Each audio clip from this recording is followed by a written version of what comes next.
The sky above London tore open at exactly 6 in the morning, and I was the one who had to answer the phone. My name is Oliver Grant, and until that day my biggest job was translating garbled radio signals from weather satellites. I never expected to be the first human voice to speak with something that did not come from Earth. The ship did not look like anything from our movies. It was smooth, dark, and silent, hanging in the sky like a held breath. No engines roared, no lights flashed. It simply appeared, as if it had always been there, and we had just never noticed. My phone rang before I even understood what I was looking at. It was Colonel Martin Hale, calling from a command center I did not know existed until that moment. "Grant," he said, his voice tight but controlled, "get to the base. Now, we need every linguist we have." I did not ask questions. I grabbed my jacket and ran. By the time I reached the underground command center outside London, the room was already full of tension so thick I could almost touch it. Screens covered every wall, showing the same dark ship from different angles. Soldiers stood at their stations, hands resting near controls, waiting for an order that had not yet come. General Henry Whitfield stood at the center of it all, arms crossed, staring at the largest screen like he was trying to read the ship's mind through sheer will. "They are transmitting," said a young officer at the communications desk. "Audio and video both." "Put it through," Whitfield said. The screen flickered, and for the first time, I saw one of them. It stood tall, taller than any human, with skin like polished stone and eyes that shifted color as it studied us. Its voice, when it spoke, came out smooth and calm, almost gentle, like it was trying not to frighten us. "People of Earth," it said, "I am Ambassador Threll of the Calith Dominion. We have traveled far to reach you. We come with an offer of great value." Nobody in the room moved. I remember glancing at Whitfield, expecting to see fear on his face. Instead, I saw something else: curiosity, calculation, the same look a chess player gets when an opponent makes their first move. Threll continued, "Your world is young, and the galaxy beyond your sky is filled with dangers your species cannot yet imagine. Wars between empires that have burned entire star systems, predators that consume worlds like yours whole. Without protection, your civilization will not survive the century." He paused, letting the weight of his words settle. "The Calith Dominion offers you our protection. Join our alliance, accept our fleet as your shield. In exchange, you will give us access to your world's resources and allow our oversight of your development. This is not a request, it is a mercy." The silence that followed was heavy, but it was not the silence of fear. It was the silence of people trying very hard not to laugh. I looked around the room. Whitfield's jaw was tight, but his eyes had a spark in them. Colonel Hale was tapping his pen against his notebook, not out of nervousness, but the way a person taps a pen when they are thinking 3 steps ahead. Even the young communications officer had the corner of her mouth curled up, like she had heard a joke that only she understood. President Alan Cross appeared on a side screen, joining the call from another secure location. He looked at the alien ambassador with the calm expression of a man listening to a sales pitch he had already decided to decline. "Ambassador Threll," President Cross said, his voice polite and steady, "we appreciate you traveling so far to speak with us. Your offer is generous. But before we respond, may we ask a few questions?" Threll's expression shifted slightly, as if surprised. "Of course. Ask what you wish." "This oversight you mentioned," Cross said, "would our military remain under our own command, or would it fall under Calith authority?"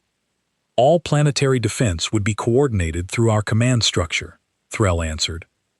"It would be inefficient and frankly dangerous to allow an untrained species to manage its own protection." Cross nodded slowly, as if noting the answer down somewhere in his mind. "And if we decline this offer?"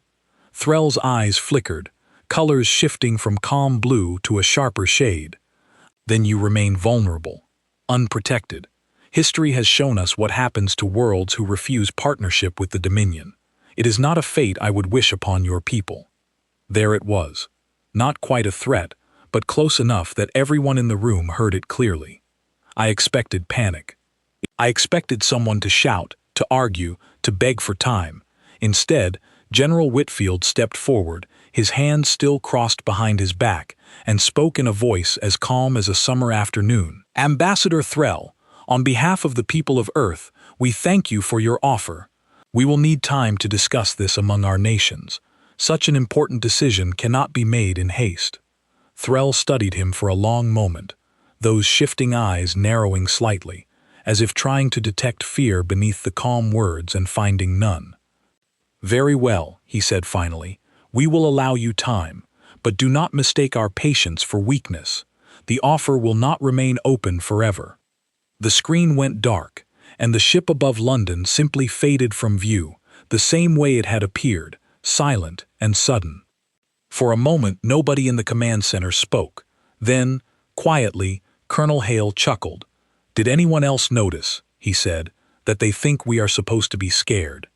A few nervous laughs broke out around the room, followed by something stranger. Relief, not because the danger had passed, but because everyone in that room understood something the alien ambassador clearly did not. Humanity had been waiting for this moment for a very long time. I did not understand it fully then, not the way I would come to later. But I remember the look on President Cross's face as his screen went dark. The small, tired smile of a man who had just been handed exactly the kind of problem he knew how to solve. "Get me the Joint Chiefs," he said to someone off-screen, "and someone find out what that ship is made of." General Whitfield turned to the room, his voice sharp and clear. "Full alert status, but no visible panic. I want every satellite, every sensor, every telescope on that ship, the moment it returns, and somebody get Dr. Sullivan on the line. If they are made of matter, we can study them."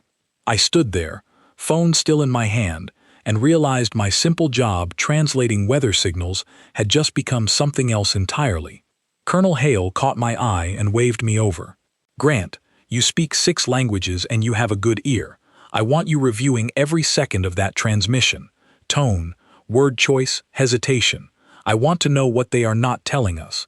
I nodded, though my hands were shaking slightly as I sat down at a terminal. As the room buzzed back to life around me, phones ringing, orders being given, screens filling with data, I noticed something odd. Nobody around me looked afraid.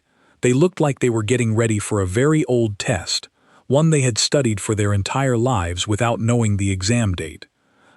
Later that night, after the immediate chaos had settled into a steady hum of activity, I sat in the break room with a cup of coffee that had long gone cold. Colonel Hale walked in, looking just as tired as I felt, and sat across from me. "You did good work today," he said. "I did not do anything," I said. "I just listened. That is exactly what we needed." He took a sip from his own cup, grimacing at the temperature. "You know, my grandfather used to tell me stories about the war. Not the alien kind, the old kind, between people. He said the moment you show an enemy that you are afraid, you have already lost half the fight." I looked at him, unsure where he was going with this. "That ambassador up there," Hale continued, nodding toward the ceiling as if the ship were still visible through it. "He expects fear. Every species he has probably ever met has given him fear. That is how he measures worlds. How scared are they? How quickly do they agree?" "And we did not," I said. "No," Hale said, a small smile forming. "We asked questions." I thought about that for a long moment. About the way Whitfield had stood so calmly, the way President Cross had spoken with polite curiosity instead of desperation, the way the entire room had held its breath, not in terror, but in quiet, sharp attention. "Do you think we can actually stand against something like that?" I asked. "Ships that appear out of nowhere, technology we cannot even understand yet." Hale was quiet for a moment, staring into his cold coffee. "I do not know what we are capable of yet," he said honestly. "But I know this. Humanity has never once been given something for free without a price attached. We have learned to ask what that price is before we say yes to anything. And when someone tells us we have no choice, well," he smiled, tired but certain, That is usually when we work our hardest to prove them wrong. Outside, the night sky was clear, and somewhere far above the clouds, an alien ship waited for our answer, confident it already knew what that answer would be.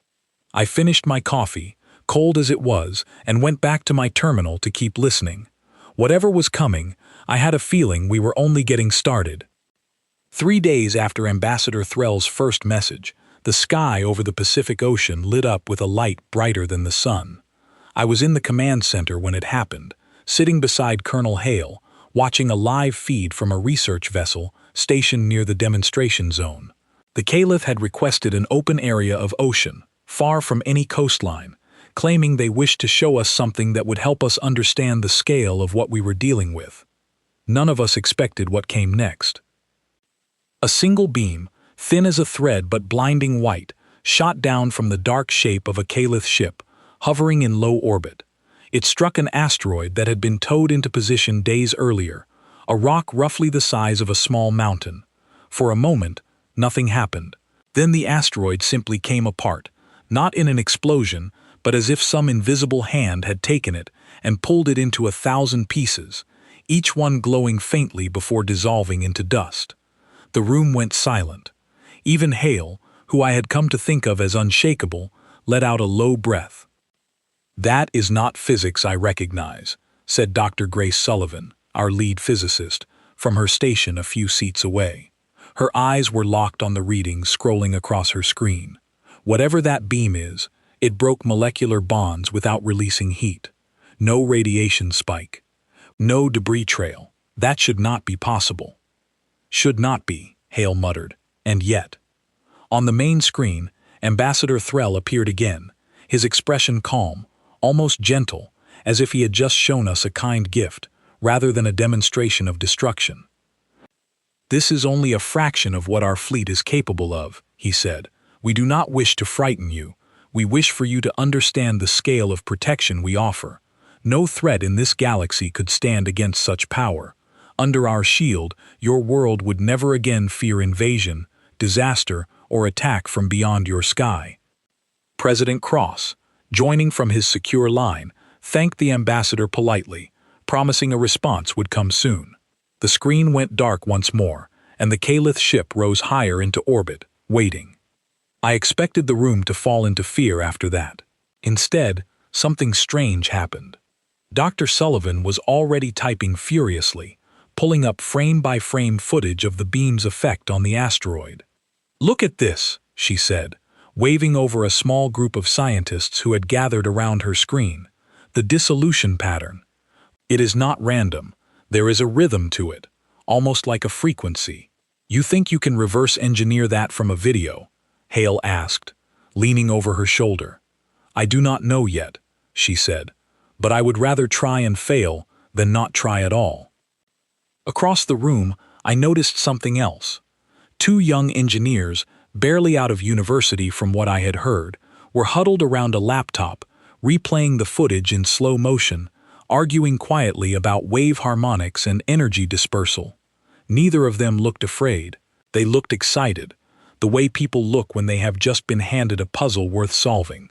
I stepped outside for air sometime after midnight, my mind buzzing with everything I had seen. The night was quiet, stars scattered across a clear sky, and somewhere among them, an alien fleet waited for our surrender. Colonel Hale found me there, leaning against the railing outside the command center, staring upward. "You look like a man trying to solve a puzzle," he said. "I keep thinking about what Threll said," I replied. "No threat in this galaxy could stand against them." He said it like it was simply a fact. "Maybe it is," Hale said. "For now. Doesn't that worry you?" He was quiet for a moment, considering the question honestly, rather than brushing it aside. "It would worry me more if we had nothing. But we are not starting from nothing, Grant. We never have been." I looked at him, confused. "What do you mean?" Hale sighed, glancing around as if checking who might overhear, though the area was empty except for the 2 of us. "You know all those stories, right? Governments building strange programs in secret. Deep space telescopes that seem to search for more than just stars. Military budgets that never quite added up to what was publicly reported. I always thought that was just rumor, I said. Conspiracy talk. Some of it was, Hale admitted, but not all of it. Humanity has been quietly preparing for something like this for a long time, not because we knew for certain aliens existed, but because too many smart people looked up at the sky and asked themselves a simple question. What if we are not alone, and what if whoever finds us first is not friendly? I thought about that as I stared up at the stars, trying to imagine decades of quiet work happening behind the headlines I had grown up reading. Space programs that seemed to serve no clear purpose. Sudden leaps in materials science that experts struggled to explain. It had always been there, hidden in plain sight, waiting for a moment exactly like this one. So what happens now? I asked. Now, Hale said, straightening up, we stop asking questions we already suspect the answers to, and we go see what we are actually capable of. He led me back inside, down a series of hallways I had never been permitted to enter before, deeper beneath the command center than I had realized existed. Guards checked our identification at 3 separate checkpoints before we reached a large steel door marked only with a number. Inside was a room unlike anything I had seen above ground. Rows of servers hummed quietly, screens displaying schematics I did not fully understand, and at the center of it all stood a woman I recognized from occasional briefings, though I had never learned much about her role. "Grant," Hale said, "this is Dr. Sophie Lang. She heads up something we call the Continuity Division." Dr. Lang gave me a brief nod, her attention mostly fixed on the screens in front of her. "Colonel Hale tells me you have a good ear for detail. We could use that." "What exactly is the Continuity Division?" I asked. "The short answer," she said, finally turning to face me, "is that we have spent the last 30 years preparing for exactly this scenario. Not because we knew it would happen, but because too many of us believed it eventually would." She gestured toward the screens where I could see designs for defense systems, energy shields, propulsion concepts far beyond anything publicly known to exist. "None of this is finished," she admitted. "Much of it exists only in theory or early prototype, but the demonstration your Ambassador Threll gave us 3 days ago has given us something we did not have before." "What is that?" I asked. "Data," she said simply. "A real example of technology we can study, measure, and eventually learn from." I looked around the room, at the quiet, focused faces of scientists and engineers working long past midnight, none of them showing the fear I might have expected. Instead, there was a strange kind of calm determination, the look of people who had trained for years for a test they had hoped might never come, and now that it had, they were simply doing the work. Over the following days, I found myself pulled deeper into meetings I once would never have been invited to. World leaders spoke through secure channels, coordinating a response to the Caliph offer that outwardly appeared cautious and slow, filled with polite requests for clarification, endless questions about treaty terms, oversight boundaries, resource definitions. Privately, it was something else entirely. Nations that had distrusted each other for generations found themselves quietly sharing research, pooling resources, working side by side in ways that would have seemed impossible only weeks earlier. I watched engineers from different countries argue passionately over blueprints, not out of conflict, but out of a shared urgency to solve the same impossible problem before time ran out. Ambassador Threll contacted us twice more during that first week, each time growing slightly more impatient with our lack of a formal answer. "Your deliberation is admirable," he said during one call, "but concerning other species we have encountered, reached their decision within days, understanding the value of what we offer." President Cross, ever calm, reminded him gently that Earth was home to many nations, each requiring careful consultation before any unified decision could be made. "Democracy," Cross explained, "takes time. I am certain a species as advanced as yours understands the value of careful decision-making." Threll's expression flickered slightly, something between confusion and irritation, though he said nothing further on the matter, ending the call politely and promising to return with patience, though his tone suggested that patience was wearing thin. I began to understand, during those long nights inside the continuity division, that this was exactly the strategy. Buy time, study everything, learn as much as possible from every demonstration, every transmission, every careless detail the Caliph revealed while trying to appear both patient and confident. Dr. Sullivan's team eventually isolated a partial frequency pattern from the asteroid destruction footage, something she believed could be countered with the right shielding technology, though she was careful to remind everyone that theory and practical application remained very different things.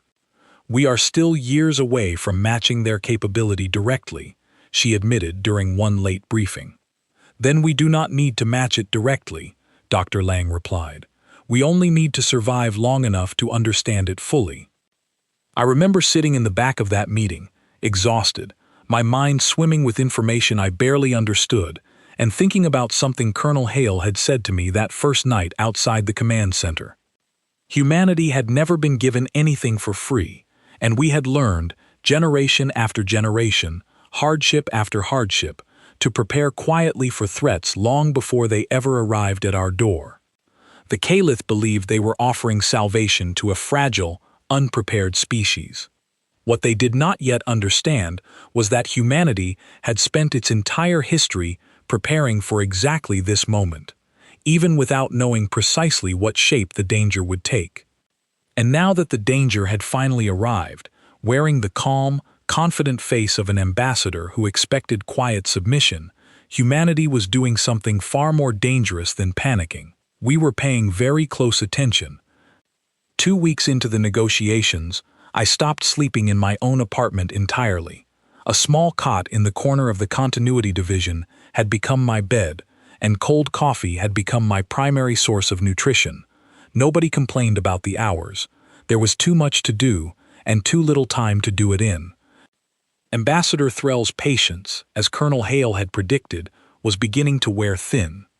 "We have provided you with more time than any species in recorded Dominion history," Threll said during one transmission, his voice carrying a sharper edge than before. "Yet your leaders continue to request clarification on matters we consider simple formalities." President Cross, seated at the head of a long table filled with representatives from a dozen nations, responded with the same patient calm he had shown from the very beginning. "Ambassador Threll," he said, "we understand your patience is valuable, and we are deeply grateful for it. However, a decision of this magnitude affects billions of lives across many nations, each with their own government structures and legal requirements. We simply wish to ensure that any agreement we reach fully protects the interests of our people." Threll's eyes shifted through several colors, a pattern I had come to recognize as something close to irritation. "Very well. You have 7 days remaining before the offer expires. After that time, your world will be classified as non-compliant, and appropriate measures will be considered." The call ended, and the room fell into a heavy silence. "Appropriate measures," muttered General Whitfield, arms crossed as he stared at the now blank screen. "That is not a phrase I like the sound of." "It is not meant to sound pleasant," Dr. Lang said quietly from her seat near the back of the room. "It is meant to frighten us into compliance." President Cross turned to the room, his expression steady despite the pressure clearly weighing on him. "Where do we stand?" Dr. Sullivan stood, pulling up several charts on the main display. "We have made significant progress on the shielding frequency, though we remain far from matching the raw power the Caliph demonstrated. However, our engineering teams have developed something we believe could serve as an effective countermeasure, at least temporarily." "Explain," Whitfield said. "The beam they used relies on a specific harmonic pattern to break molecular bonds," Sullivan continued. "If we can generate an opposing frequency at the right moment, we believe we can disrupt the beam's effectiveness, at least enough to prevent catastrophic damage." "Believe," Whitfield repeated, "not confirm." "We have not had the opportunity to test it directly," Sullivan admitted, "for obvious reasons." A tense silence followed, broken eventually by Dr. Lang. "There is something else worth mentioning." All eyes turned toward her. 3 days ago," she said, "we received an unusual signal, not from the Caliph, but from a source much farther away. After extensive analysis, our team believes it originated from a species entirely unrelated to the Dominion, one that appears to have monitored Earth for some time without making direct contact. Another alien species, President Cross said slowly, reaching out to us now, of all times. The message was brief, Dr. Lang continued, and heavily encrypted, though our best translators believe it contains a warning about the Caliph Dominion's history with other worlds, along with an offer of limited diplomatic support should Earth choose to resist the treaty. Can we trust it? Whitfield asked. We cannot be certain, Dr. Lang admitted, but it does align with fragments of information we have gathered from analyzing Caliph communications. There are indications that other powers in this region of the galaxy view the Dominion with caution, if not outright suspicion. President Cross considered this for a long moment before speaking. Then perhaps it is time we responded to that message directly. If there are other powers watching this situation unfold, it may serve us well to remind them that Earth does not intend to be an easy target, regardless of how this ends. Over the following days, the pace of everything around me only increased. Engineers worked around the clock testing early versions of the shielding countermeasure Dr. Sullivan's team had developed. Diplomats crafted careful responses to the mysterious signal, balancing curiosity with caution, unwilling to trust blindly, but equally unwilling to dismiss a potential ally.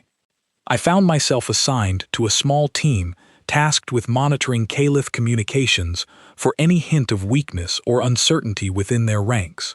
It was slow, exhausting work, listening to hours of alien chatter, most of it meaningless administrative exchanges between ships, searching for the smallest crack in their apparent confidence. Late one evening, exhausted and half asleep at my station, I caught something unusual. A brief exchange between two Caliph officers aboard the main command vessel, their tone noticeably different from the calm authority Ambassador Threll always displayed. I flagged the recording immediately and brought it to Colonel Hale. "Play it," he said. I did, translating as best I could. The conversation was brief, but the meaning was clear enough. One officer expressed concern about the delay in Earth's response, worried that continued hesitation might draw attention from a rival faction within the Dominion itself, one that apparently disagreed with Threll's approach. "There is division among their ranks," Hale said, listening carefully as I replayed the recording. "Threll may be facing pressure of his own to secure this agreement quickly." "Why would that matter to us?" I asked. "Because," Hale said, a slow smile forming, "a leader under pressure often makes mistakes a patient one would not." Armed with this new information, the diplomatic teams adjusted their strategy, deliberately extending discussions further, asking additional questions about resource allocation, oversight boundaries, and long-term treaty conditions, each delay calculated precisely to test the limits of Threll's patience without crossing into open confrontation. Meanwhile, deep within the Continuity Division, testing on the shielding countermeasure continued around the clock. I was present during one particular test, held in a heavily secured facility outside the city, when the team finally achieved a partial success. A small-scale version of the Caliph beam frequency, recreated using data gathered from the asteroid demonstration, was fired at a shielded target. For a tense moment, nothing seemed to happen. Then, slowly, the shield held, absorbing the majority of the beam's disruptive energy, though not without visible strain. The room erupted into quiet, exhausted celebration. It was not a perfect solution, far from matching the raw power the Caliph fleet possessed, but it was proof that their technology was not beyond human understanding.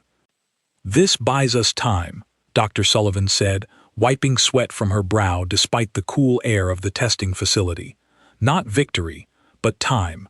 Time to refine, to improve, to prepare properly." Colonel Hale nodded, watching the readings scroll across the monitors with quiet satisfaction. "Time is exactly what we need." As the days counted down toward Threll's deadline, an unusual mood settled over the command center, one I had not expected given the seriousness of our situation. It was not fear, though the danger remained very real, It was something closer to focused determination, the same quiet resolve I had seen in Colonel Hale's eyes since that very first night. Nations that had once viewed each other with suspicion now worked together with a shared sense of purpose. Scientists shared breakthroughs freely across borders that had once seemed impossible to cross. Military leaders coordinated defense strategies with a level of cooperation none of us had witnessed before in our lifetimes. I remember standing beside Dr. Lang one evening, watching the final days of testing unfold across multiple screens, when she said something that stayed with me long after that moment had passed. "You know," she said quietly, "for years I worried humanity would never come together the way we needed to for something like this. Too many divisions, too much distrust between nations. And now?" I asked. She watched the screens for a long moment before answering. "Now I think perhaps we simply needed a reason big enough to remind us what we are capable of when we choose to stand together." Outside, the night sky remained calm, stars scattered peacefully above us, though somewhere among them an alien fleet waited, growing increasingly impatient, unaware of just how much had changed beneath their watchful gaze during those quiet, determined weeks. The deadline was close now, only days away, and for the first time since Ambassador Threll's ship had first appeared in our sky, I found myself believing, cautiously but genuinely, that humanity might actually be ready for whatever came next.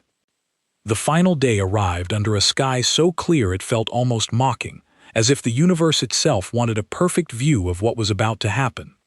I stood in the main command center, alongside Colonel Hale, General Whitfield, and dozens of exhausted but focused faces, watching the countdown timer on the main screen tick toward zero. Somewhere above us, Ambassador Threll's fleet waited, patient no longer, ready to hear Earth's final answer. President Cross entered the room precisely at the moment the timer reached its final hour, his expression calm despite the enormous weight resting on his shoulders. He had barely slept in days, yet his voice remained steady as he addressed the room. "Is everything in place?" he asked. "As ready as we can make it," Dr. Sullivan replied, standing beside a bank of monitors displaying the shielding countermeasure readings. "The system is stable, though it has never been tested against the full power of their fleet." "And the message to our new contact?" Cross asked, turning to Dr. Lang. "Sent and acknowledged," she confirmed. "They have expressed interest in supporting our position, though they were clear that direct intervention would not come easily, if at all. Their support, for now, remains diplomatic rather than physical." Cross nodded, absorbing this information with the same careful patience he had shown throughout the entire ordeal. "Then we proceed as planned." At exactly the moment the countdown reached zero, the main screen flickered to life, revealing Ambassador Threll's calm, composed face once more. "People of Earth," he said, his tone carrying an edge of finality, "the time for deliberation has ended. I require your answer." President Cross stepped forward, his voice clear and steady, carrying none of the fear Threll clearly expected. "Ambassador Threll, on behalf of the nations of Earth, we thank you for your patience and your offer. However, after careful consideration, we must respectfully decline the terms of your treaty." Threll's expression shifted immediately, colors flashing rapidly across his eyes, something between disbelief and anger. "You understand what this means. Non-compliance carries consequences your world is not prepared to face." "We understand the risks," Cross replied. "But we believe Earth is capable of defending itself, and we intend to prove that belief today, if necessary." For a long moment, Threll said nothing, his gaze narrowing as if searching for any sign of hesitation or fear in Cross's expression. Finding none, his composure cracked slightly, something raw and frustrated slipping through his otherwise controlled demeanor. "Then you leave us no choice," he said finally. "Prepare yourselves." The screen went dark, and almost immediately, alarms began sounding throughout the command center. Multiple ships detected, called out an officer at the radar station, her voice tight with focus rather than panic. "Calith fleet is moving into position above the Atlantic corridor." "All defense systems online," General Whitfield ordered, his voice cutting through the rising tension with practiced authority. "Shield generators to full power. Countermeasure teams stand ready." I watched from my station as the main screen displayed a live feed from satellites tracking the Calith fleet's movement, dozens of dark shapes descending slowly through the atmosphere, their intentions unmistakably clear. "They are testing us," Dr. Sullivan said quietly, watching the same feed with sharp focus. "A show of force before any real engagement, likely hoping we will surrender once we see their numbers." "Then let us give them something unexpected," Colonel Hale said. Across the world, similar scenes were unfolding at defense installations we had spent weeks preparing. Shield generators, built using knowledge gathered from that first demonstration weeks earlier, hummed to life, forming faint, shimmering barriers over key cities and military installations. The first Calith ship fired its beam directly at a shielded installation outside Berlin. I watched, breath held, as the beam struck the barrier and for a tense moment seemed to break through. Then, the countermeasure activated, an opposing frequency pulsing outward, and the beam's disruptive effect scattered harmlessly across the shield's surface. A cheer rose up across the command center, quickly silenced by General Whitfield's raised hand. "This is only the beginning. Stay focused." He was right. Over the following hour, the Calith fleet adjusted their tactics, testing multiple installations, searching for weaknesses in our defenses. Each time, our shields held, though the strain on our systems grew visibly with every attack, engineers scrambling to maintain stability as temperatures and power readings climbed toward dangerous levels. I remember watching Dr. Sullivan during that hour, her hands steady despite the immense pressure, calling out adjustments to her team with calm precision, buying us precious minutes of stability whenever the system threatened to overheat. It was during this tense standoff that something unexpected happened. A new set of signals appeared on our long-range sensors, approaching from beyond the edge of our solar system. For a moment, fear rippled through the command center, everyone assuming Calith reinforcements had arrived to finish what their fleet above us had started. "Identify those signals," Whitfield demanded. The radar officer's fingers flew across her console, cross-referencing the new arrivals against known Calith ship designs. After a tense moment, she looked up, disbelief clear on her face. "They are not Calith, sir. The signatures match the species that contacted Dr. Lang's team last week." President Cross straightened immediately. "Get me a channel to them, now." Within minutes, a new transmission appeared on a secondary screen, revealing a figure entirely different from the Calith, slender and pale, with large, calm eyes that studied the room with quiet curiosity rather than the cold authority Threll had always displayed. "People of Earth," the figure said, its voice soft but clear, "we have observed your resistance with great interest. The Calith Dominion has long claimed dominance over lesser-developed worlds through similar tactics.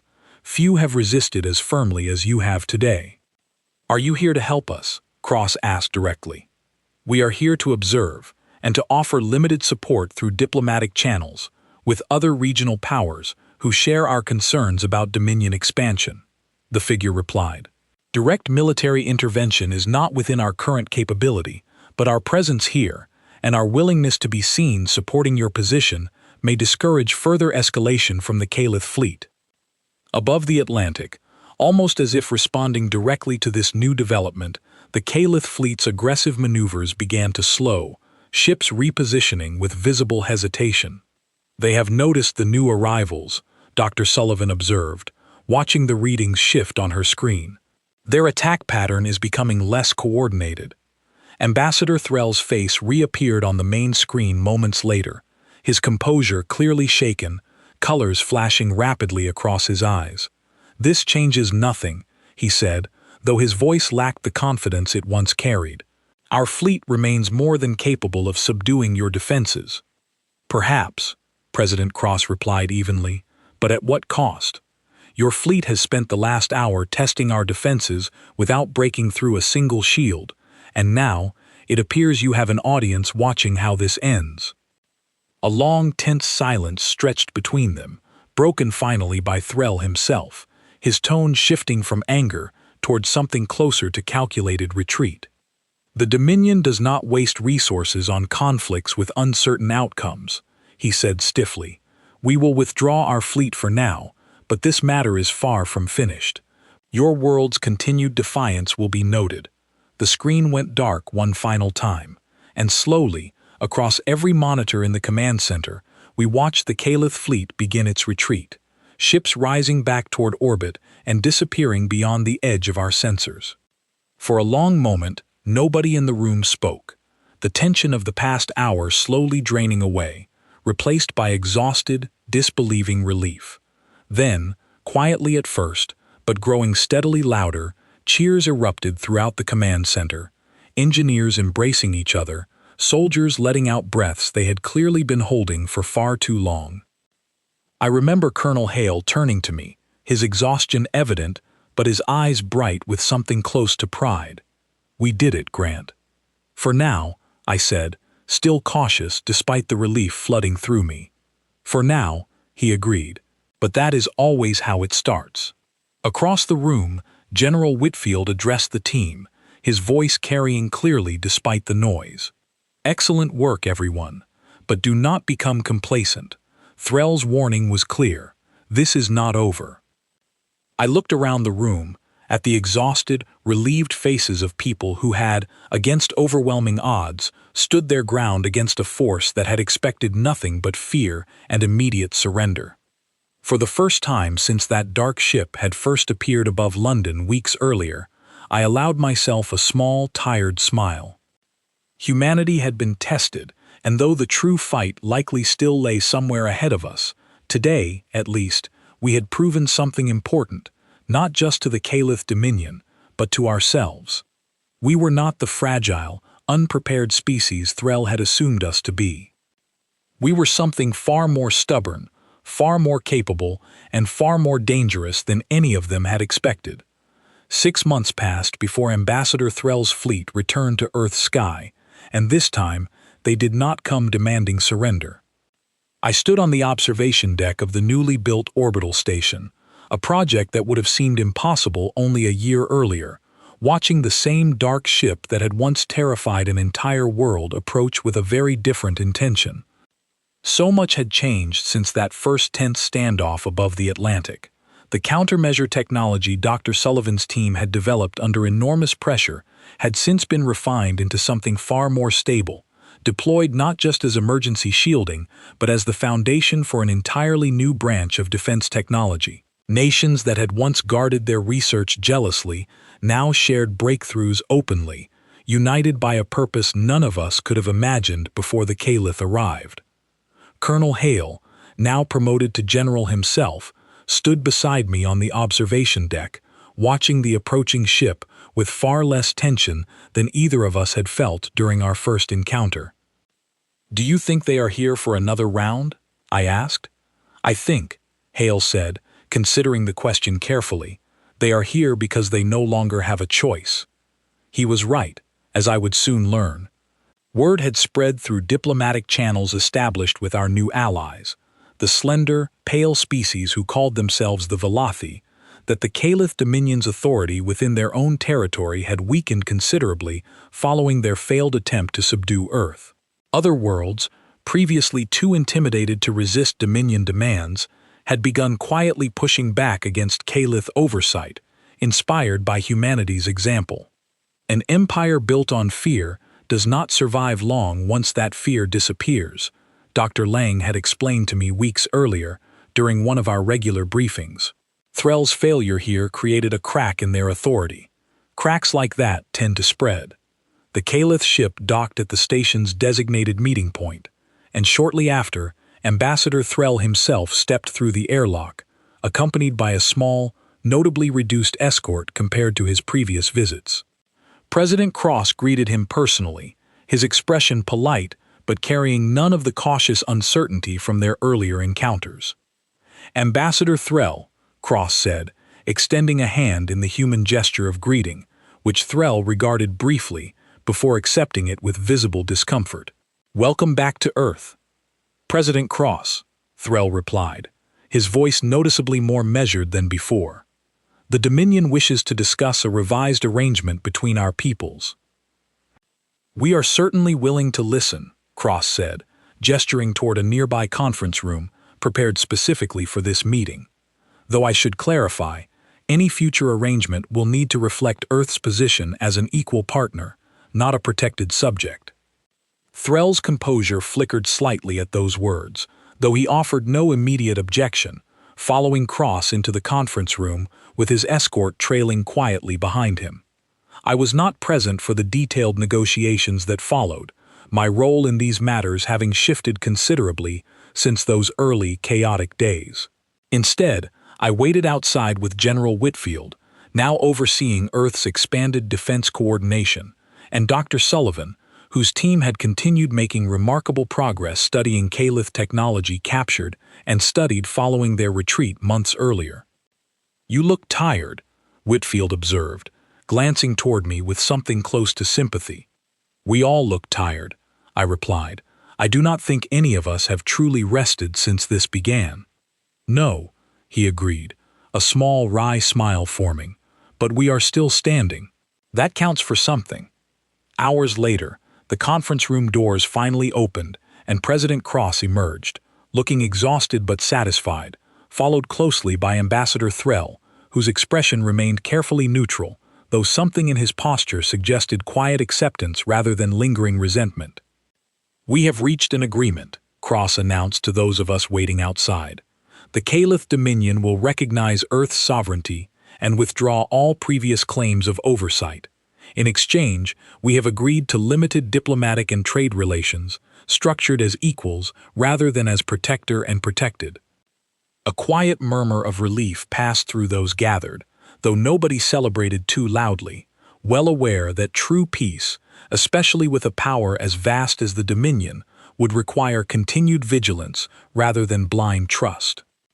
Ambassador Threll lingered for a moment before departing, his gaze settling on me briefly, perhaps remembering my presence from that very first transmission months earlier. "You are the one who first listened to our words," he said, his tone carrying something close to grudging curiosity. "I am," I replied simply. "Your species surprised us," Threll admitted, his voice quieter now, stripped of its earlier authority. "We expected fear, compliance. We have encountered many worlds throughout our history, and none responded as yours did. Perhaps," I said carefully, "you simply never encountered a species that had already learned to survive without anyone's protection." Threll studied me for a long moment, something unreadable passing behind his shifting eyes, before he nodded once, a gesture that felt oddly respectful given the tension of our earlier encounters. "Perhaps," he agreed quietly, before turning and departing through the airlock, his reduced escort following closely behind him. As the Calith ship detached from the station and began its slow departure from Earth's orbit, I found myself standing once again beside General Hale, watching the dark shape shrink into the distance until it disappeared entirely beyond the curve of the planet below. "It is strange," I said, "how something that once terrified an entire world can simply leave so quietly." "That is usually how these things end," Hale replied. "Loud beginnings, quiet endings. The real change happens in between, mostly unseen by anyone outside rooms, like the ones we have spent the last year working in." I thought about everything that had happened since that first dark ship appeared above London, the initial fear, quickly replaced by quiet determination. The long nights spent studying alien technology alongside brilliant scientists who refused to accept defeat. The tense standoff above the Atlantic, where humanity had proven, against overwhelming odds, that we were not the fragile, unprepared species the Calith Dominion had assumed us to be. We had not won through raw power alone, not against a force capable of destroying entire star systems. We had won through patience, cooperation, and a stubborn refusal to accept protection offered under terms that stripped away our freedom to choose our own future. Word of Earth's resistance had, according to our new allies, spread quietly throughout the region of space the Calith Dominion once controlled without challenge. Other worlds, inspired by humanity's example, had begun quietly resisting similar demands, weakening an empire that had relied for centuries on fear alone to maintain its authority. "Do you think this is truly over?" I asked Hale, watching the stars slowly reappear across the darkening sky as the station rotated into its nightly cycle. "No," he said honestly. "I do not think anything like this is ever truly over, but I think we have shown ourselves, and everyone watching from the shadows of this galaxy, that Earth is not a place to be taken lightly." Months later, as life slowly began settling into a new, altered normal, I found myself reflecting often on those early days, particularly that first tense meeting when Ambassador Threll had offered Earth protection, fully expecting immediate, fearful compliance. Humanity, it seemed, had a long history of confidence, rooted not in arrogance, but in hard-earned experience, built through generations of hardship, conflict, and quiet, persistent preparation for dangers we could not always name, but somehow always sensed waiting on the horizon. The grin Colonel Hale and General Whitfield had worn during that very first encounter, the one Ambassador Threll had clearly mistaken for foolish bravado, had never been about arrogance at all. It had been the quiet confidence of a species that had, time and again throughout its long, difficult history, learned exactly what it was capable of when pushed to its absolute limit. Standing there on the observation deck, watching Earth slowly rotate beneath the station, its cities glowing softly against the darkness of space, I understood something clearly for the first time. We had never truly needed the Calith Dominion's protection.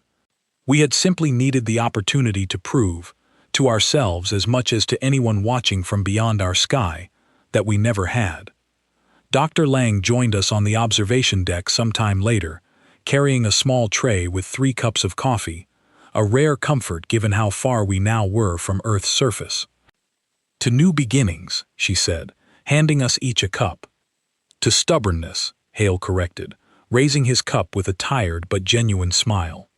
"To proving people wrong," I added, thinking back to that very first transmission, to Ambassador Threll's calm, confident assumption that fear would guide our decision. We stood together in comfortable silence after that, watching Earth turn slowly below us, its future now shaped by choices made not out of desperation or fear, but out of quiet, hard-earned confidence. Somewhere out among those distant stars, word of what had happened here continued to spread, carried by allies, rivals, and curious observers alike, all beginning to understand a simple truth about the small, stubborn planet they had once considered easy prey. Earth had never needed saving. It had simply been waiting, patiently and quietly, for the chance to prove it. And as the coffee grew cold in our hands and the stars shone brightly above us, I found myself smiling, not out of relief alone, but out of a deep, quiet pride in everything humanity had shown itself capable of, when given nothing more than a reason to stand its ground. The grin from that very first day had never been arrogance. It had simply been the truth, waiting patiently to be proven.